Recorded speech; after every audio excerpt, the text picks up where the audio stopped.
Საღდგომო სუფრის ერთ-ერთი მთავარი და განუყოფელი ნაწილია პასკა, რომელსაც სიმბოლური დატვირთვა აქვს. პასკის ისტორია საქართველოში საუკუნეებს ითვლის, თუმცა თანამედროვე სახით ის შედარებით გვიან მე-19 საუკუნეში დამკვიდრდა. მანამდე კი სხვადასხვა კუთხეში აღდგომას მრავალფეროვანი ტკბილეულით აღნიშნავდნენ. განსხვავებული ფორმისა და შიგთავსისაა ლაგოდეხური პასკა. ნიგზით, ჯემითა და ქადის გულით სავსე ცომის ზედაპირის ვიზუალური გაფორმება დიასახლისის გემოვნებაზეა დამოკიდებული. მორწმუნეებს ჯერათ, რომ პასკის ცხობის პროცესი ერთგვარი რიტუალია და მისი გემოც და სილამაზეც მეტწილად საზეიმო განწყობაზეა დამოკიდებული. ჟანა დიდებაშვილისა და ზვიად ყარაულაშვილის რეპორტაჟი კახეთიდან. გუნდავე სესილი? ძალიან კარგი ცომია, ძალიან კაი ცომია. შაშანაც კარგი. ხუნჩულა პასკები გამოგვივიდა. ლაგოდეხის მუნიციპალიტეტის სოფელ ჭაბუკიანში მცხოვრებ ყაველაშვილების ოჯახში დილიდან სამზადისია. აღდგომამდე ცოტა დროა დარჩენილი. დიასახლისები პასკებს ამჯერადაც უფროსი თაობისგან ნასწავლი რეცეპტით გამოაცხობენ. აი ეს რო აიფუნჩება და დაიტკუცევა. ეზოში მდგარი ფურნიდან შეშის კაცუნი ისმის და ცეცხლის ალი ამოდის. ირგვლივ კი სასიამოვნო სუნი ტრიალებს. ცომი თითქმის მზადაა. დიასახლისებს საპატიო და საპასუხისმგებლო მისია აკისრიათ.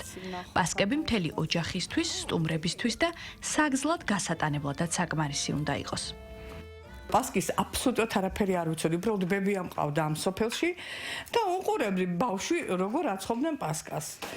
გავთხოვდი მე აქვე ახლოს და უკვე ჩემი დედამთილი და მისი როგორც ჩვენ ვართ მაზრისოლები, ისე იყვნენ ისინი მაზრისოლები, აცხობდნენ ძალიან კარგ პასკებს და შევიძინეთ ახლა გამოცდილება და უკვე დამოუკიდებლად ვაცხობთ ჩვენ დღესდღეობით ამ პასკებს. ეს ღონისძიება, რა თქმა უნდა, ყველა ოჯახში ეს ტრადიციული ღონისძიება არის და რა ვიცი, ვცდილობთ, რომ კარგი გამოგვივიდეს ეს ყველაფერი. განწყობაც ძალიან ამაღლებული გვაქვს. ველოდებით თბილისიდან სტუმრებს, შვილებს და შვილიშვილებს პირველი. მესამე შვილი მყავს, 8 შვილიშვილი მყავს, სიძეები მყავს, რძალი მყავს. ტრადიციაც არის, რომ აუცილებლად უნდა გავატანოთ ერთი პასკა მაინც სტუმარს. შვილებს გაატან. ადგილზევე უნდა გაიჭრას 2 ცალი პასკა მაინც, რომ გამოვიღებთ ფურნედან მაშინვე, რომ დავაგემოვნოთ როგორი არის. ეს 20 ცალი პასკა ისე გაქრება 2 დღეში, როგორც არაფერი. მორწმუნეები ამბობენ, რომ პასკის ცხობის პროცესი ერთგვარი რიტუალია.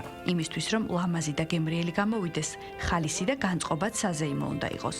ამაზე ვაწყობთ აი ასე სხვადასხვანაირ ფორმის ნიგზიანს და ქადიანს.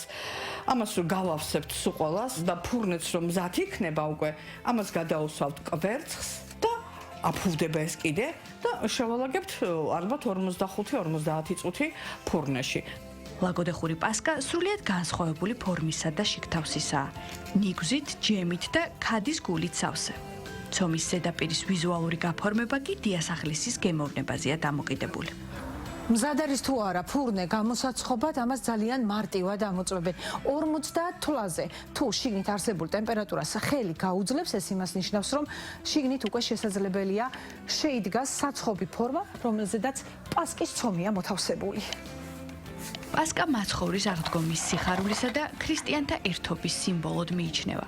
როგორც ამბობენ, ის მხოლოდ სააღდგომო ნუგბარი არ არის. ეს არის ტრადიცია, ბავშვობის მოგონებები, ოჯახური შეკრება, სითბო და სიყვარული. ეს არის რიტუალი.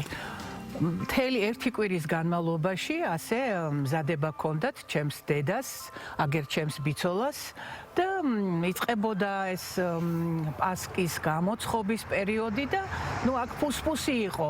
ფუსფუსის გარდა სიყვარული იყო, ურთიერთობა იყო, ისეთი კარგი, არაჩვეულებრივი. ჩვენ ძალიან დიდი ოჯახი ვართ. იყო რიგი ამ პასკის გამოცხობაზე. აქედან ახლა ჯერ დედაჩემი აცხობდა, მერე ბიცოლა ბრძოლა ჩემი აცხობდა, მე მეზობლები მოდიოდნენ და მე ჩემთვისაც რო ჩამოვდიოდი მეც მიცხობდა ჩემი მშობლები, დედა ჩემი და ნუ აი ესეთი ამბავი იყო. ამას არც ქიშმის არ უკეთებთ ახლა ჩვენ, ვაშლს გაახმობდნენ, მე იმას ინახავდნენ და ამ დროისთვის მე იმას კარგად გარეცხავდნენ, მანქანაში გაატარებდნენ და ამის რა ქვია, პეროქს აკეთებდნენ.